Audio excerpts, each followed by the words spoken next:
Good morning, everybody. It's David R. Becker here with BeckerArt, and today we're going to do a watercolor of the Notre Dame in Paris. And so I heard they reopened, and I thought to myself, you know what? I want to do a painting of that. So I'm not sure if this probably is an old picture of it. I'm not sure, but and I was in Paris many years ago, and I actually stood at the spot right here, and I remember taking a picture of that. But this is not my photo, but I remember being in exactly that same spot. Actually, I parked underneath. I drove into Paris, and I was going on the wrong way, and I was just looking for a parking spot, and I found a parking spot not too far from the Notre Dame, and it was underground and really close to there. And so here we go.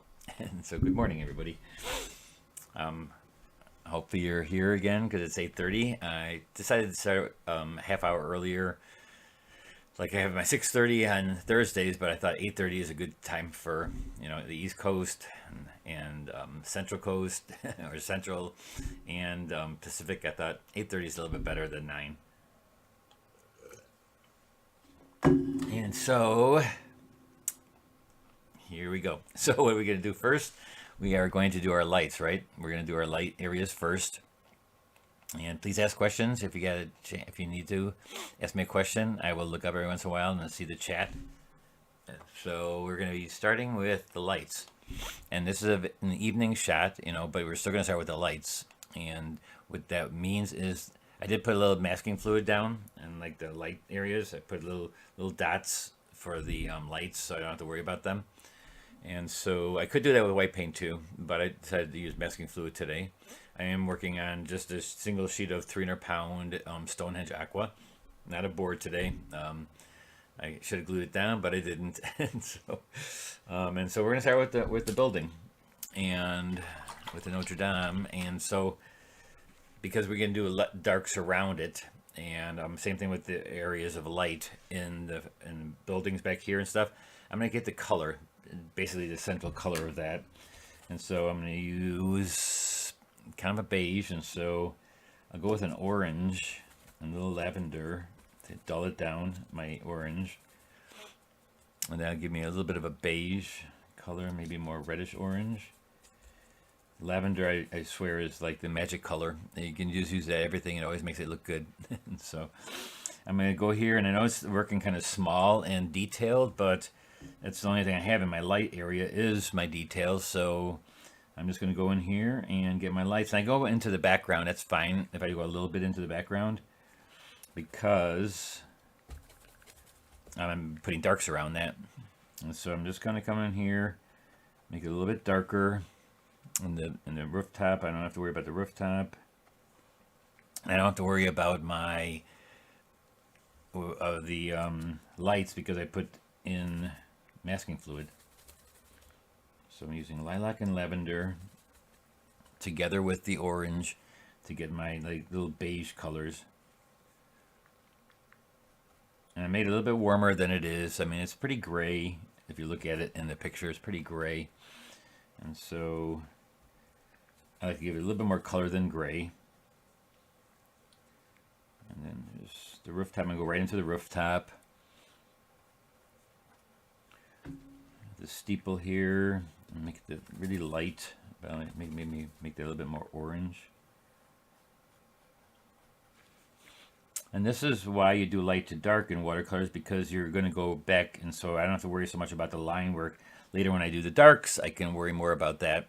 I even could put masking fluid over all of this, the lights when it's dry, but I'm definitely not going to do that. It just takes too much time. There are a lot of artists that do that, where they where they put the masking fluid on after they get the light colors down. Just a little bit more colorful on top. So basically, I'm getting the light parts of the Notre Dame.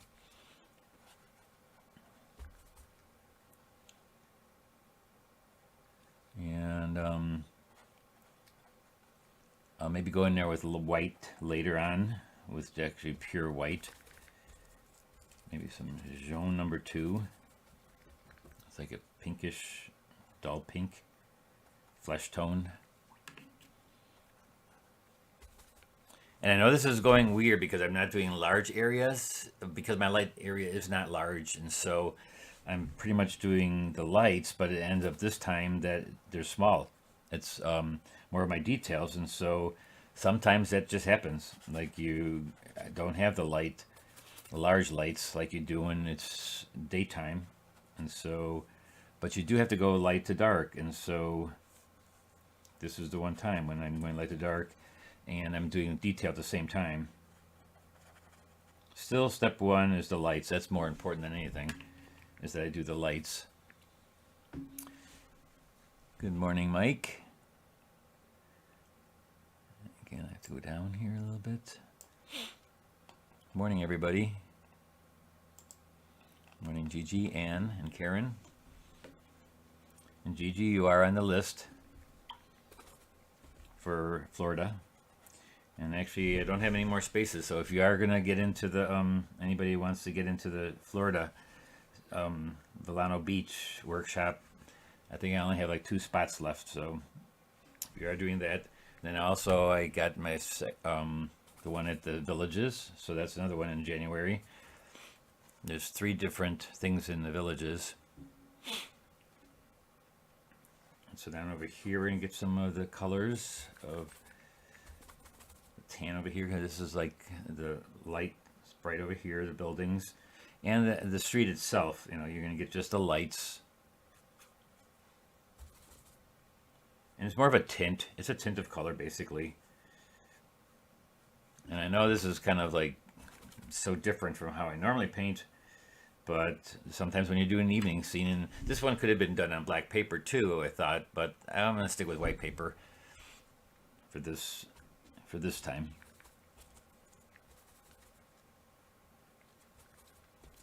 And how you get your beige, you can also use browns and do them light, you know, light brownish colors.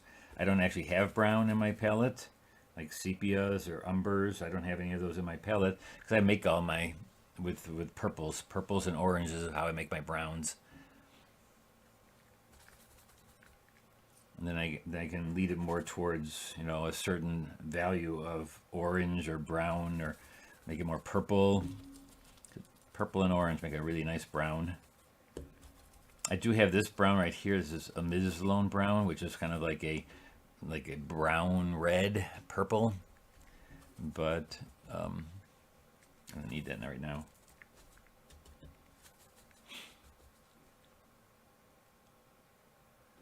Are you doing a Mackinac Island next year?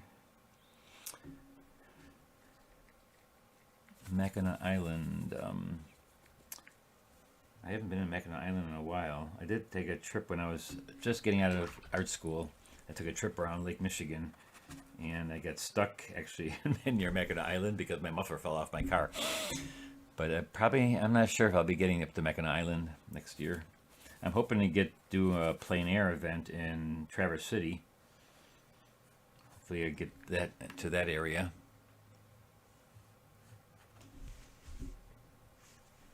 All right, so there's my lights, basically. I think that's about it for my lights, right? I mean, the side of the building here.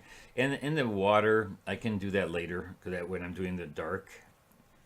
And so now I'm just basically going to go from the back front going forward. So I'm going to do my sky now. So with the sky, this is still a little wet, but I think it's dry enough now. I'm going to go in there and get the whole sky done.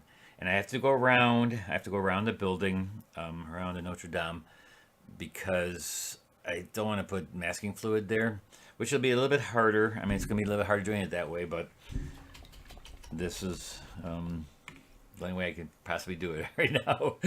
So I'm going to wet it. And what I'm going to do is I'm going to go from this side to this side instead of going back and forth downwards. That's too much of an area, you know, and then go around this. So if I go this way, go across, when I get here, then I can go around, and it's only a little spot that I got to fill, right? If I'm wetting everything all the way across, then it's harder for me to go around the Notre Dame and all this stuff. If I go back and forth like this, I would turn it sideways, you know, if I were you, but I don't because of the camera. But I'm just going to go up and down like here. I'm just going to work my way across. Always follow that path that you kind of guide yourself. I always follow a path, and I try to stick to it.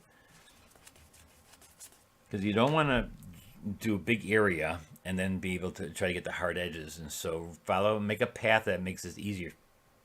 I probably should go this way, but then I'm constantly going over with my brush into the palette. So I like to go away from the palette because that way when I get here, then I'm done with that area. Because if I'm doing here and I constantly put paper over there, I'm only going to get spotted with water.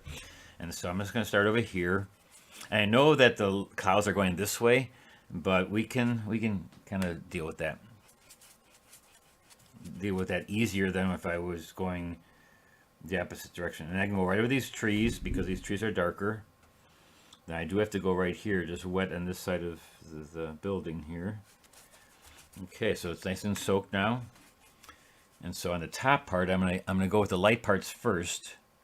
So let's see. Let's go with a little bit more pinkish color down here. I go with like a little bit more of a pink. And I know I'm going this way, but it's basically to this point. That's easy.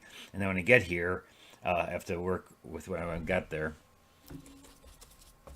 Now I'll go with a little bit more blue and such.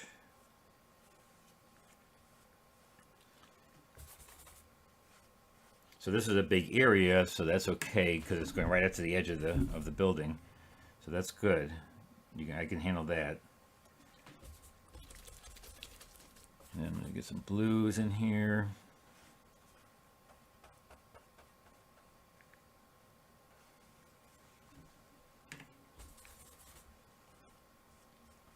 And this is Stonehenge Aqua paper. I like it because it just sucks in a little bit, so I can always rub out too. So the nice thing about the Stonehenge Aqua is that you can rub out. I like the aluminum panels too that they do it on, but kind of expensive for if I do each time my demos on that. But I save them for when I'm plein air painting, because it's super great when you're plein air painting, the aluminum panels. I could put this on other panels too, and I was asked which my favorite panel. Basically the aluminum definitely is my favorite, but I don't buy the aluminum panels. I have them put the paper on the panels. Now, see, I'm going to wet it a little bit farther here now. And so I want this up here to be really dark. And so I'm going to go with a little bit of purple and Prussian blue and a little bit of black. So it dulls it down a little bit. But I want it pretty dark up here. I want it, and you notice that it looks really dark, but by the time it dries, and look how bright the blue is. So I'm going to tone down the blue with some black and some purple.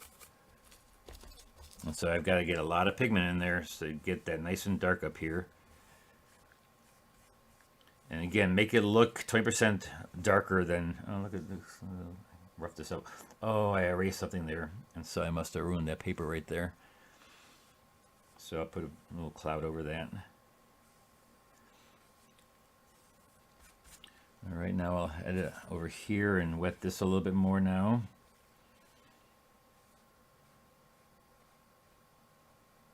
And the water, having it wet, will make it bleed nice and soft, give me the soft edges. And so I just have to make sure I have enough water that it floats the pigment.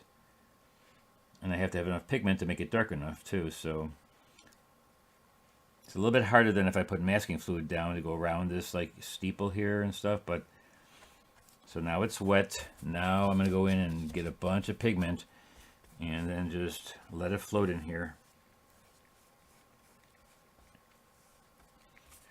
Learn how to float your pigment. It's so important especially when you get something this dark, to make sure that it's floating, because it'll soften itself. You don't have to worry about softening it or blending it. it will just soften itself out by the amount of water you have in on your paper, because that's what softens it, not you blending. It softens because of the water being there and floating, and it'll float together softly. And you have to watch it that you don't leave a puddle that's a little bit more, you know, a little bit more pigment in one area than the other. So that's where you're kind of just, you're not blending it, you're just making sure that you're distributing the pigment a little bit differently and make it smoother. Down here it needs a little bit more water now, and so I'm going to get a little bit lighter color.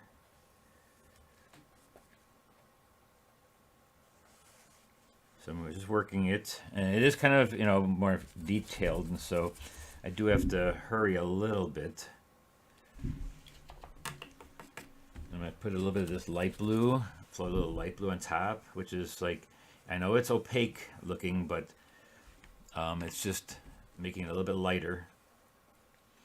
A little bit of pink, a little pink and opera right here. And I got to hurry up and get back up here. Watch the amount of pigment you have in your brush. Watch the amount, and you learn by doing and just trying it a couple times and seeing how much pigment you have there. You can actually see how much pigment you have on there and make it 20% darker than you actually want it. Like, make it look wrong to make it look right. It has to look wrong. It has to have more pigment than you actually think it should have. And it's got to float. If you're seeing brushwork like here, where you see the brushwork because it's too thick, and it's not floating, then it's like too much paint and not enough water so that it blends itself together. You can actually watch it sit on top of the paper and blend itself together. And I'm going to take a little bit lighter color. Look how much water I have in here. Look at how it is just sitting on top. It's so nice, and how it just blends itself together.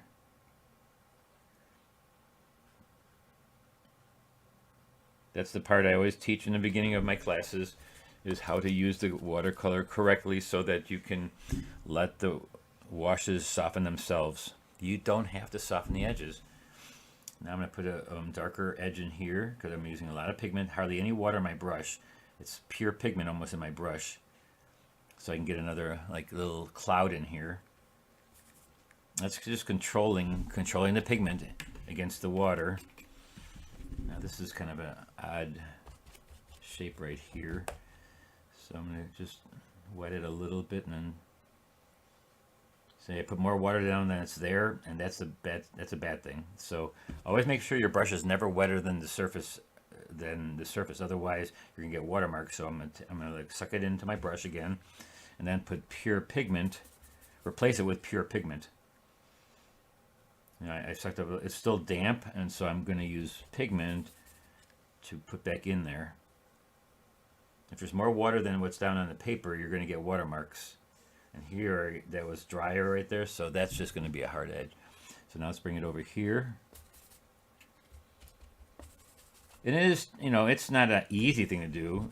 You have to practice this. You have to practice on getting these things wet and soft at the same time, and not being too much water in your brush. Most people have, look at how that's a little bit weird up there. So if I take my brush and fill it up with pigment, dark pigment, and no water. I'm going to take no water in my brush, and that way, because the brush, it's already down, there's already water here, so I'm just going to soften this up. There's already water there, so I don't want to put more water in.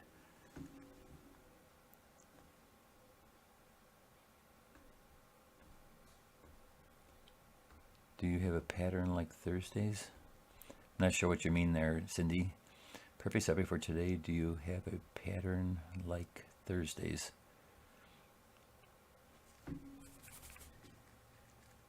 I'm not sure what you mean there, Cindy. You may want to...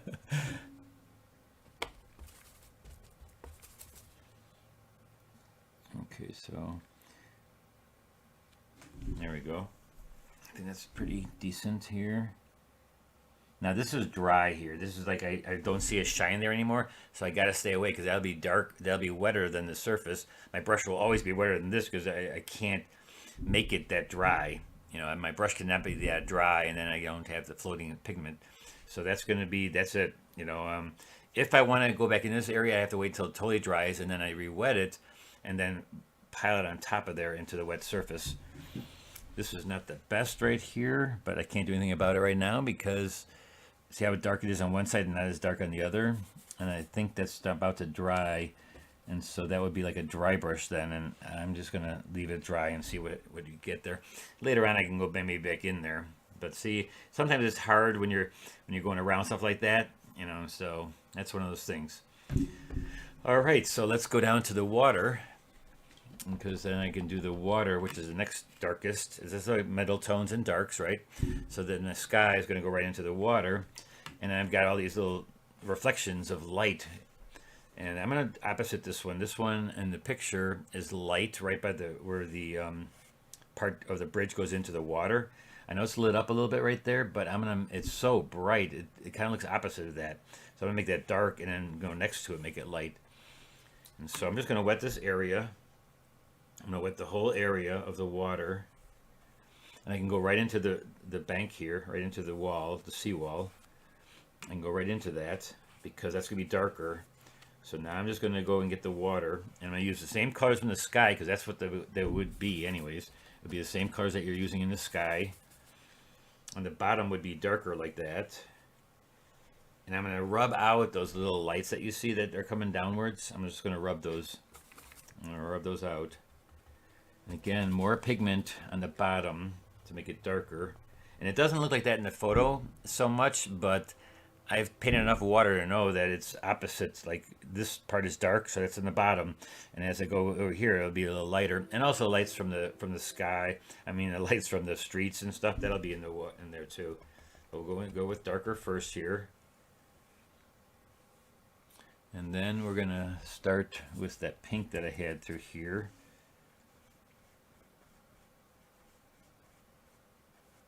I'm not going to worry about this wall. Again, the wall is darker, except for right here. It's a little bit lighter, but that's okay. We're just going to kind of go with this for now. So I'm going up and down, which I rarely do for water, but because all the reflections are going straight down, I'm just going to do that with that. All right, the train is here.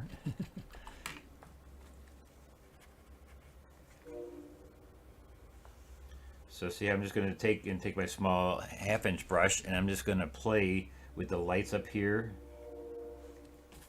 Go down like this, and there's some light or red colors, warm colors through here. I'm just going to go up and down at first, and then I'm going to take some lines going across this way too. So back and forth, up and down, back and forth, and up and down for my reflections. And then I'm going to look for like this part right here, which is the side seawall or the post basically for the bridge. And so I'm just going to take that and bring it straight down. And this wall too has some really darks in it, where the reflection is really dark. So I'm just going to put that in here, and I can make it look like waves, or I can leave it really steady where it's calm. Usually my teacher always told me never do calm water, so it's like a mirror, because then you don't know if it's upside down the picture or right side up. But that's up to you, you know, what you feel. I like to do both. I like to go do these shots that go up and down like this, and then I like to put like waves this way too. So a few lines going this way.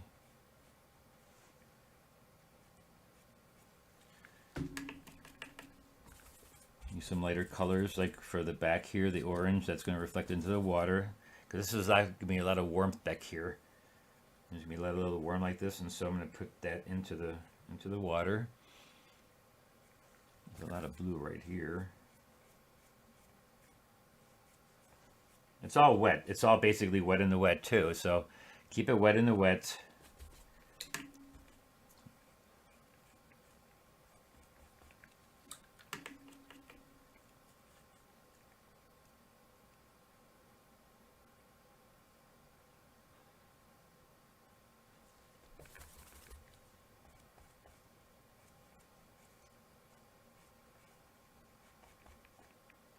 All right, so we got up and down, And now we're gonna go across and get some waves here.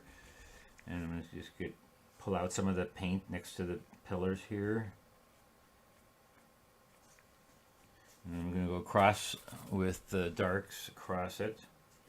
And this will give like the waves look. Nice and dark in the front, very dark here.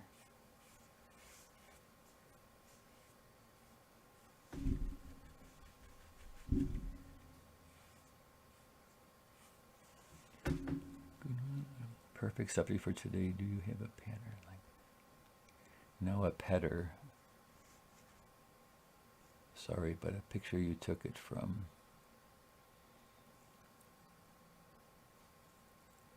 I'm not quite sure. Got me all confused, Cindy. I'm not quite sure what you're talking about. Thursday we're doing actually this coming Thursday we're doing a snow scene, and we're going to be doing. I'm going to show you how to do pine trees with snow on them. Very simple, easy way. It's going to be in my newsletter this Thursday, this coming Tuesday, and we're going to be doing it on Thursday. We're going to be doing a river, snowy river. So here we get darks coming down.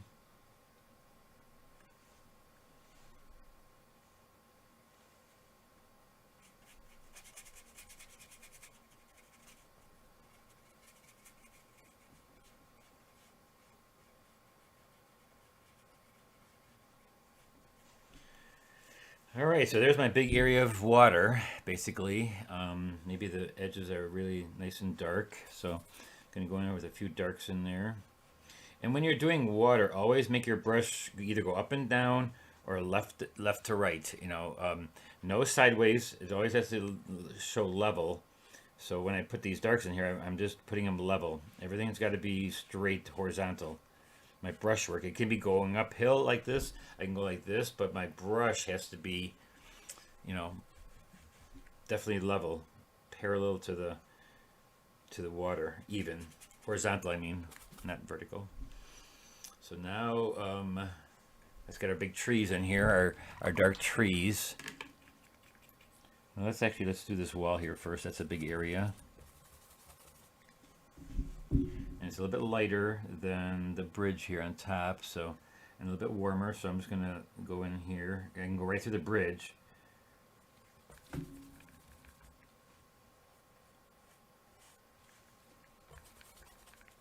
And so like I was telling on my newsletter, the one week I was talking about how I'm not doing many small workshops this coming year.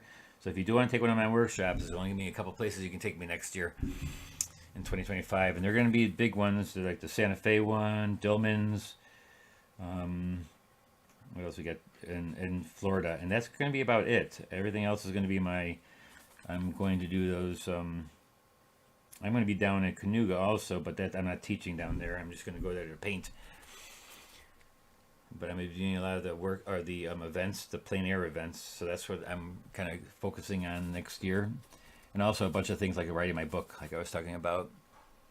So if you do want to take one of my workshops, definitely sign up now. Like there's only a few of them. And of course, there's always these that you can always come just watch these. These are always going to be on. I try to do them all the time. Tell your friends. So here's a little bit darker in here, and so that's the wall, a little bit darker, and it's not quite dark enough. I can tell because it's the same. It's actually the darkness I want it, but once it dries, it's gonna be way too light. So let's go in here and put more pigment in the water, make it a little bit darker than I thought it should be. It's got to look darker than what it is because it's going to dry lighter. So always make it a little bit darker. And look at, there's a nice touch of orange right here. I'm going to just put a nice thick amount of orange right there.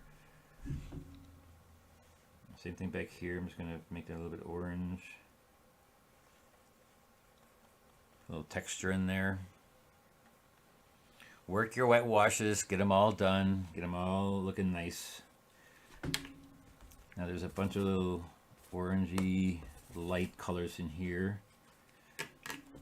Put that in there. There's this little light tower there. I never put any color in there, so let's put a little bit in there. So that wall looks pretty decent. I can get the dark details in there, like the reflection in the water. I can get that later. As long as I get the mid-tone in there, that's all good. Now let's go get our background here. And we're pretty much, our big dark will be these trees, but I still want to get some of these light colors in here. Even though there's small detail lights, you gotta get them in before the darks. Because this is detail back here, but I gotta get that in before I put the big darks in there. So again, sometimes you have to, the pattern is always like the 3 steps I talk about. Sometimes they're not exactly where you may, on the 3rd step, you may have to go back like to the light. This is step 1, where it's like detail and lights together. Oh, I just dipped into white. That's okay, I've dipped into a little white. I put some white gouache on my palette. That's white gouache instead of white watercolor, because it covers better. So this is just going to be the lights through here. A little light there. There's little cars and all kinds of things happening here, all small little stuff. And same thing with over here. This is going to be detailed stuff on the Notre Dame itself. But yeah, I can do a little bit of that now. The bigger parts of it.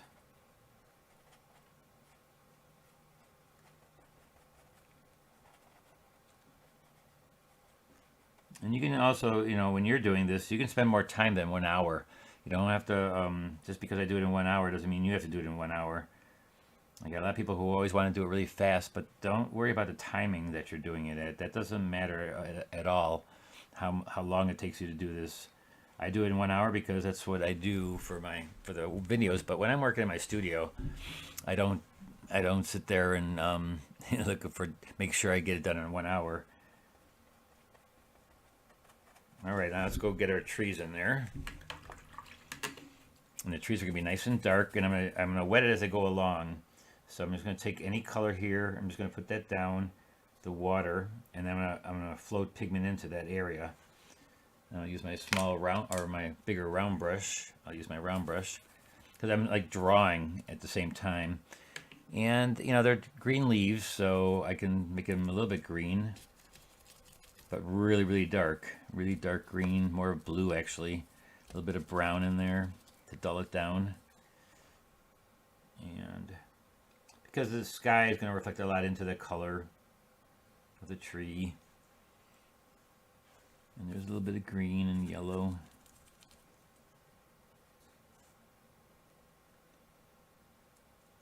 And this is detail along with my large darks. I'm getting my darks in here now. Rooftop, there's a rooftop right there. I'm not shifting to a different color. I'm just going to use the same dark color for the roof because it's too far away, and I just have to make it look like the top of the buildings. And the top of the building isn't not lit up, so. And then right down the side here, and into some more trees.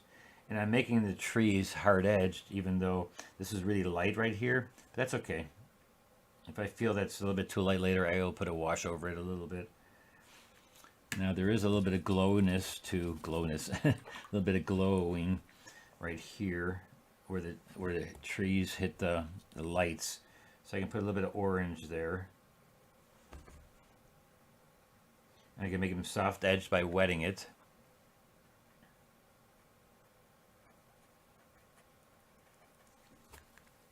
See, these colors are in my palette, so I can just dip right into the palette and get those colors. And there's a dark thing right here. And it is detail. I'm a detail stage, even though it's also my large area of dark stage too. It can sometimes be both. It doesn't always just have to be one thing. And then this bridge right here is really dark. And then we have the divider of the bridge.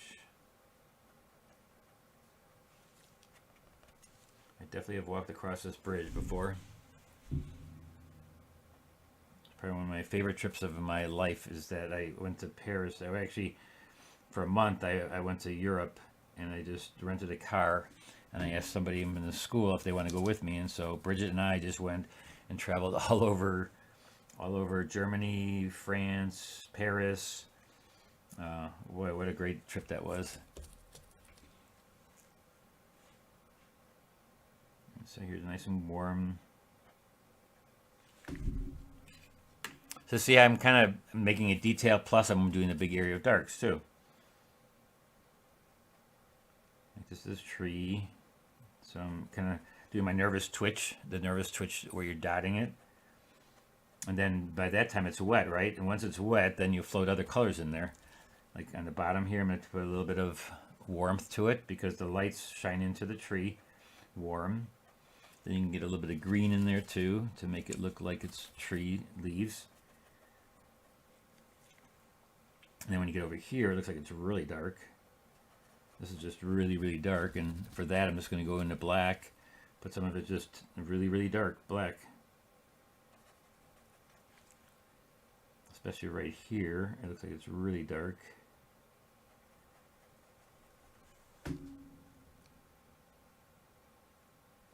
Hey Maria, Cindy, Sherry, Linda.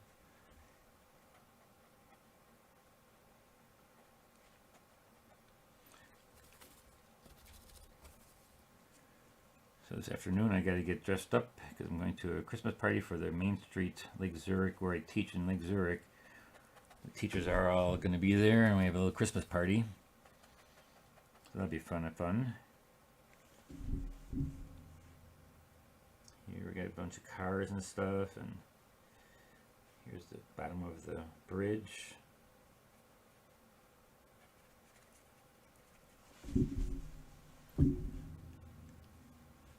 Okay, and as it goes to the right, I'm going to make it a little bit lighter and warmer, because just direct your eye this way. A little dark in here, because there's a little bit of light on the bridge too, and so this is the background part.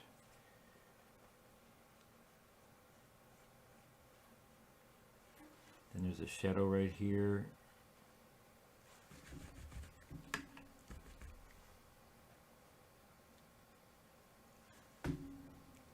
You guys got questions, please let me know.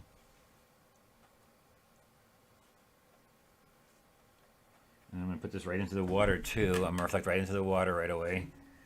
I like to do that while I'm doing this part. I can reflect in there. It looks like there's a shadow going this way.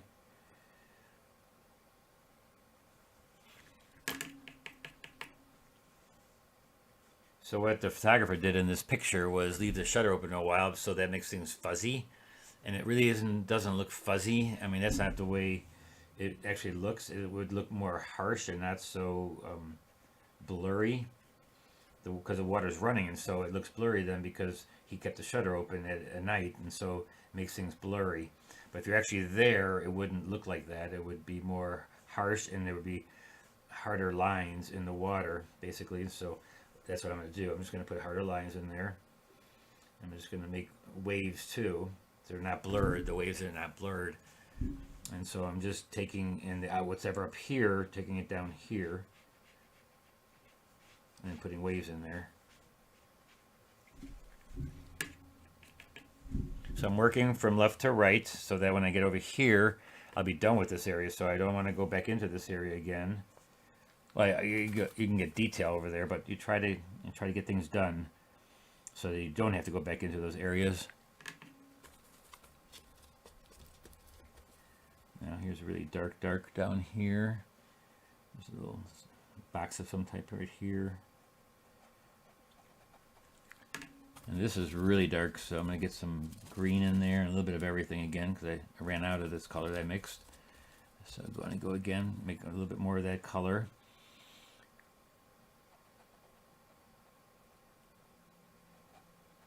So see how I'm going to the three-step? BeckerArt three-step is always light, medium, dark. But sometimes when you're doing details, you can even do details in the very beginning because they're your lights. That's the only time you sometimes have to do the detail in the beginning when it's part of your light area and it's part of your center of interest.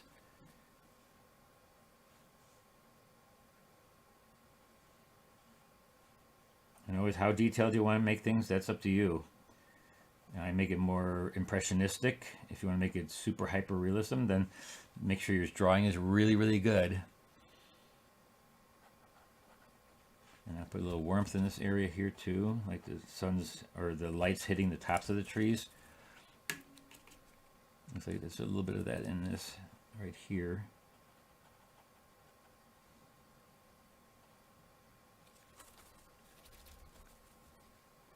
And I do use black. I use black to darken things, but I put color in there if I need to have a little bit of color, so it's not just flat black.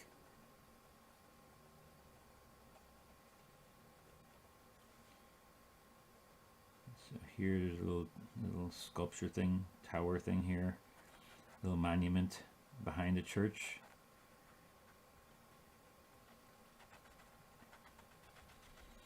So I'm tapping, you know, to get texture. Like it's like a nervous. I called it nervous twitch brushstroke.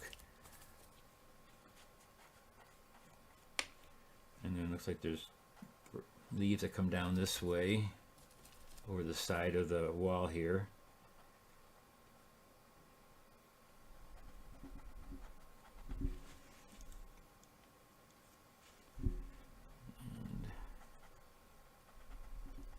Use enough pigment. Make sure you use enough pigment to keep it dark. Most of us don't use enough pigment. We use, students especially, they tend to, everything's a tint. So you're using, it looks dark, but once it dries, then you don't have enough pigment to keep things nice and dark. You need a lot of pigment to keep things dark. Especially when you're doing an evening scene like this where it's nighttime or dusk. Now there's a nice warmth in here, and so that should be showing the warmth in there. Take a little bit of orange. My basic colors are blue and orange. That's my complements, basically. So there's my big darks, right? My big darks, and now I'm at my detail stage. And so now I can go in and get all the little details, and I can use maybe my smaller brush. I still haven't found. I'm gonna find a better brush than this. Look at this terrible brush. Look at that angle. It's on an angle. It's like almost broken. Oh well. Let's see. Let's use our flat brush. So I'll go in here, do some windows. Details stage now, and so I'll get the little windows back here. There's a bunch of stuff going on back here, and so I'm just gonna take my brush, go up and down, left and right. And I still have masking fluid to keep my lights back, and I'll show you how to take that off later. How much time do I have, actually?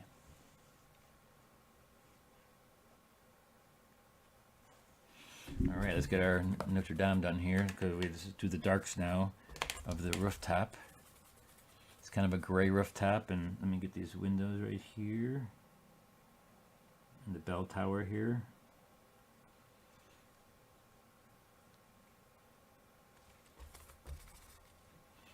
And I mean, I do like doing details. It's kind of fun. It's because you spend some, but you got to get those big areas done first before you start doing this little stuff. Because it starts making the painting look really cool is when you're doing the details. But don't do them right away. Too many of you guys want to do those right away, so your painting always looks good the whole way through. Wait for the end. Wait until you get to the end to start doing your details. This goes right to a rooftop. Darker the rooftop.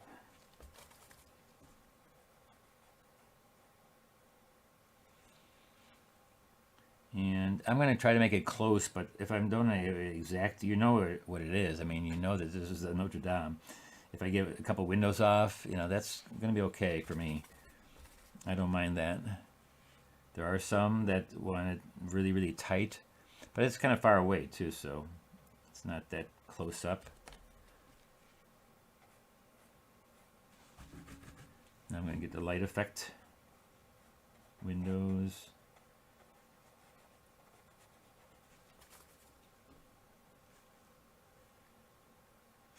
Thanks, Maria. Not sure if they're rich colors. They're blue and orange. The sky got a little bit harsh right there, but I'm going to show you how I'm going to take a little wash over that to dull that one edge there. It looks a little harsh. I'll do the smaller details of the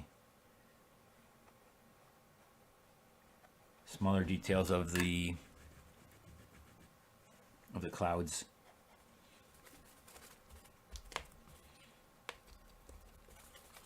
All right, let's get this rooftop here. It kind of goes up.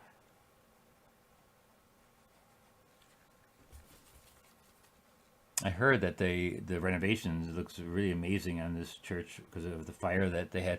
And actually, I think I was in France when it happened, the fire. I was actually teaching a workshop in France that year when it was on fire, and we were all sitting down for dinner one night, and somebody said, "Oh my gosh, the Notre Dame is on fire." It was a workshop I was giving in France, and super great workshop that one was.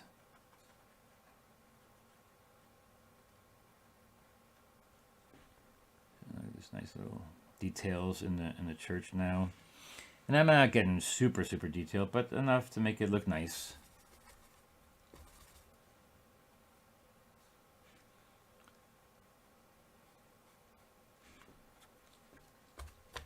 I'm gonna get my most detail, most color, most everything when it comes to this part.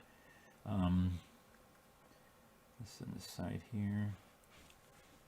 So a lot of this is faking it too, because I'm not getting super detailed, but enough to make it look like the overall shape of the Notre Dame. And I gotta put some more lighting in there too, so that the lighting looks nice and vibrant, like it's lit up from the bottom.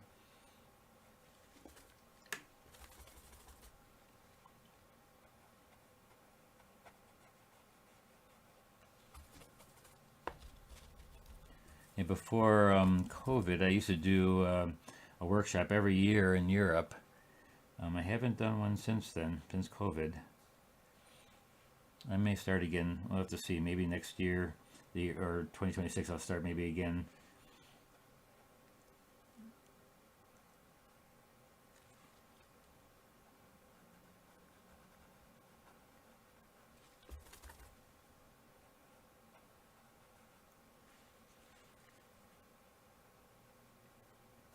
All right. This is a little bit too light, because you look for the values that you see in the photo. You know, I mean, it's really dark right here. It's actually the darkest right there. So I'm going to go for black and my darkest colors. Just going to make it thick, and I'm going to go in here and make this pop out dark.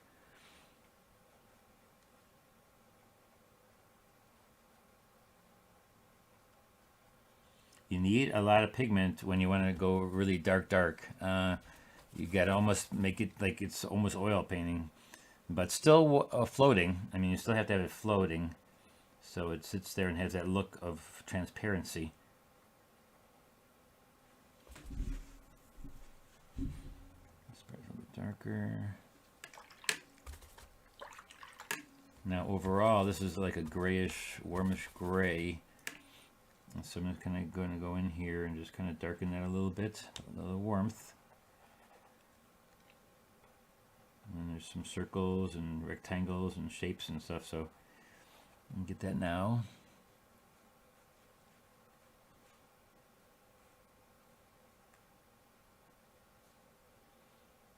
This is where you got to take time and do your drawing well, so that you can get all those little things in there. Again, drawing is number one most important thing about your painting. Always will be. And so spend time on your drawing more than anything. Really get it, or trace it to a point where it looks really perfect. Because that's really important to make it look right, is to get the drawing right.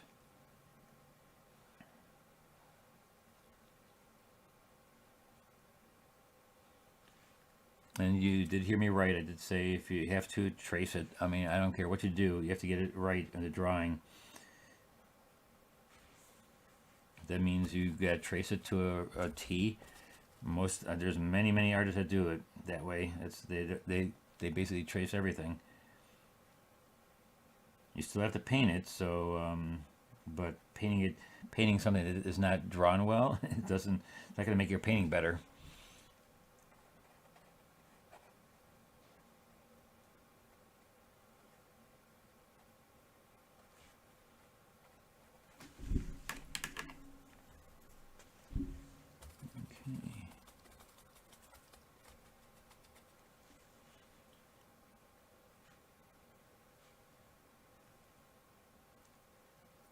doing the big parts of the shapes of the church.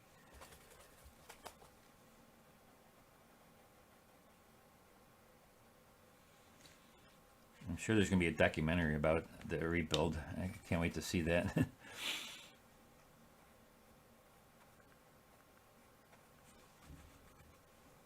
See, I'm putting a little bit of wash over this so it goes from dark to light.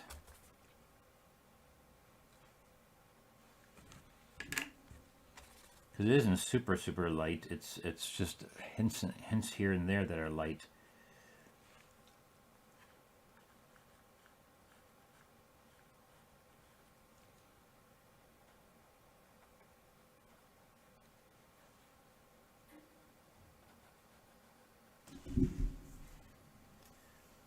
You get the look of light just shining on it. That's what you want. And I'd still have masking fluid that I'm going to take off to make those light white lights come back out.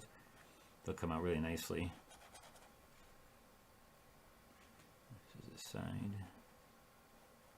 The great thing about when you're painting plein air is that you get to, like if I was there doing this, you can see all those little things so much better than you can see them in a photograph. In a photograph, you're kind of just making up a bunch of stuff, but if you're there, you get to see everything. It's right, and you know the colors and everything is just so high definition because you're looking at the original. And here we have two lines here. That's like how I've become to love plein air painting, because it's just like, you know, exactly what you want to see is there for you. You don't have to guess at anything. You don't have to make anything up. You just look at it and you see it. And in the photograph, you, like if you want to move over to the side a little bit or something, it's so neat when you're out there. I mean, you can look at the photograph and zoom in on stuff, but still, it's just it's a different feeling. All right, now we're gonna get the little details here. This is a little dark right here. Let's get the water really dark down underneath here.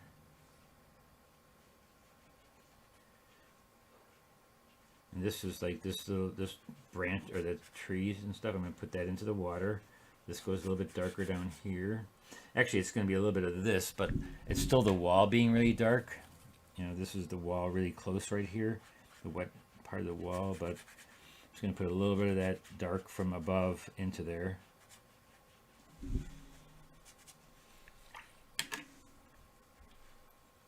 And actually, I'm going to take my big brush again because I think I want it a little bit more, a little darker, the water. I don't need it. I don't need to show that much of the water.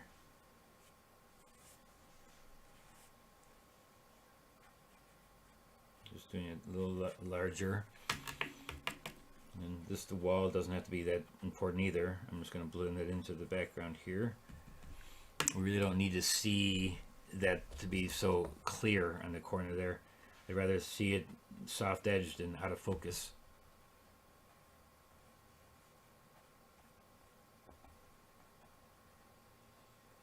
It's a perception of what you're doing. It's impressions of what you see.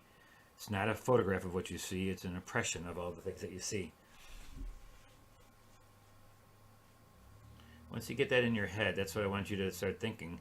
Is that you're not just copying a photograph to make it look like the photograph.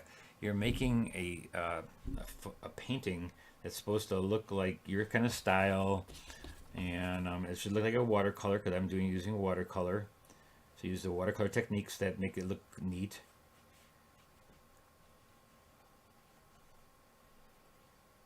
And then what is it about your painting that makes it look, you know, interesting?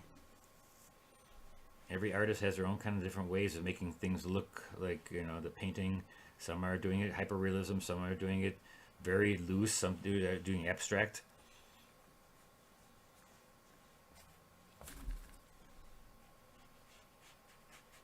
And for me on Sunday, this is time to practice. I do this because I want to practice stuff. And so this is an interesting one to practice with. I'm going to show you again. Remember I said I'm going to re-wet that area? How much time do I have? 5 minutes? 7 minutes? 6 minutes? 6 minutes. I think we're almost pretty close. Let me take the masking fluid out first. So I'm just going to take my finger and rub it off. See, I'm going to get these little lights back. Here's the light. There's a light. You can just use your finger. And then up here there was some. Make sure it's dry though. Make sure it's dry. Got that light back. There's a little light right there. I didn't use a lot of it, just as around circles basically, to get the lights back. And then I'm going to put them into the water with white paint. But first I'm going to show you how to fix this part right there. And so I'm going to take clear water and try to make sure my brush is really nice, and I'm just going to real lightly wash across this, but barely touching it. You know, just really lightly taking water across it. It's not going to affect anything if you just take water like this. And where I do want it to be affected, I'm just going to rub a little here. I'm going to tickle it to get rid of that line, that watermark. And now it's wet, evenly wet. I'm going to take my small brush, and I'm going to put some of this thicker blue in there, maybe this turquoise blue, and get a few more. That's not wet enough right there. You can see because it got a hard edge right there, so I got to wet it a little bit. Oops, wet too much, and I'm going to apply thick pigment into that area, into the water, so I get a soft edge, but then I can get a controlled edge for some more clouds, some smaller clouds. So see, I got a few more clouds in there, and I can bring them on this side, though I first have to wet it. And again, always have clear water available. I'm just going to wet that like that. And then use it nice and thick to paint, because there's a lot of water on here now, so I've got to control the pigment by the amount of pigment I have in my brush to get that look of wetness. And this is not wet enough right there, so I'm going to wet it again.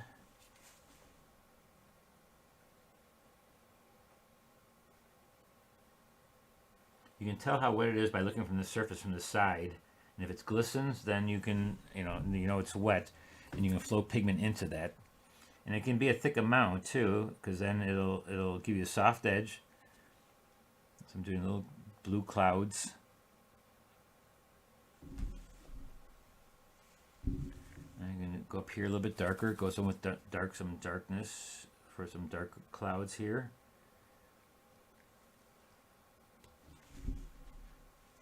Maybe a little small one right there.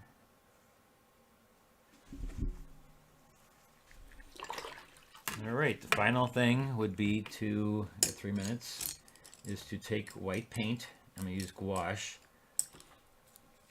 And I'll use this really bad brush I have here. I'll take pure white paint. This is gouache. I used, I have two. This over here is watercolor white, and this is gouache white. And they're both titanium. And I've noticed that the gouache covers better, so I'm going to use that to make my dots. I could have used this to make the dots instead of masking fluid. But I'm going to go in there and just get my lights back on here. And also in the water. I know that they're not in the water, but I can pretty much like just put little dots in there and smear it downwards.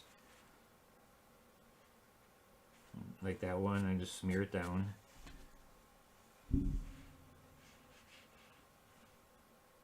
there's little dots here and there.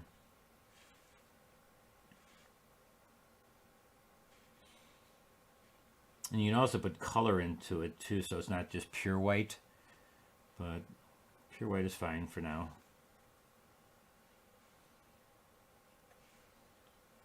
I could also put stars in the sky too, you know, by just dotting it here and there. See a little white in there, and I'm just going to put little waves. I'll put a couple waves through here.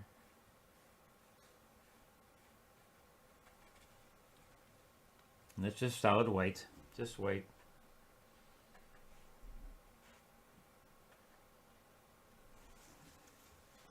White lines here.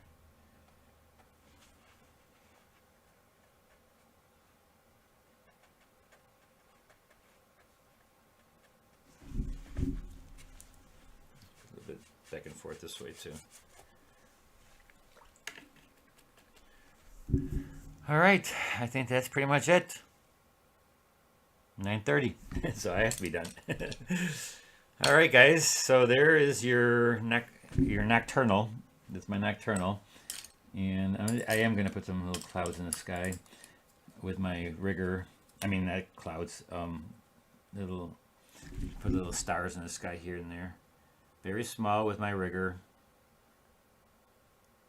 You can spatter it too, but I don't want to make it look like snow. I just want little stars here and there. Just the start of where you see way up here, just a few, and really small, so barely touch it.